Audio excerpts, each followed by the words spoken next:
सगळे हसत होते पण आम्ही रडत होतो. का रडत होतो?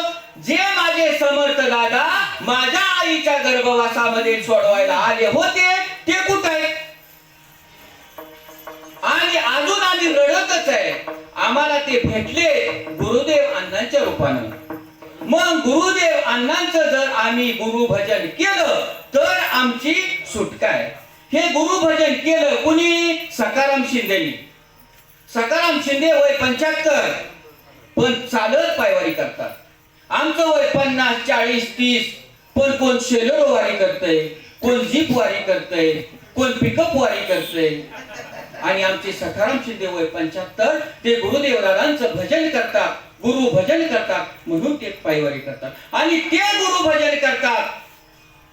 त्यांच्या गावामध्ये मलठण तालुका शिरूर त्यांच्या मुलाला एकदा सरपंच झाला, त्यांच्या नातूला एकदा सरपंच झाला. जेव्हा त्यांच्या सुनेला सरपंच झाला श्री समर्थ दादांचं मंदिर मलठण मध्ये त्या ठिकाणी नेऊन ठेवलं आणि नित्यपाठ सुरू केला. नित्यपाठ सुरू असताना मूर्तीला घाम आला. का घाम आला?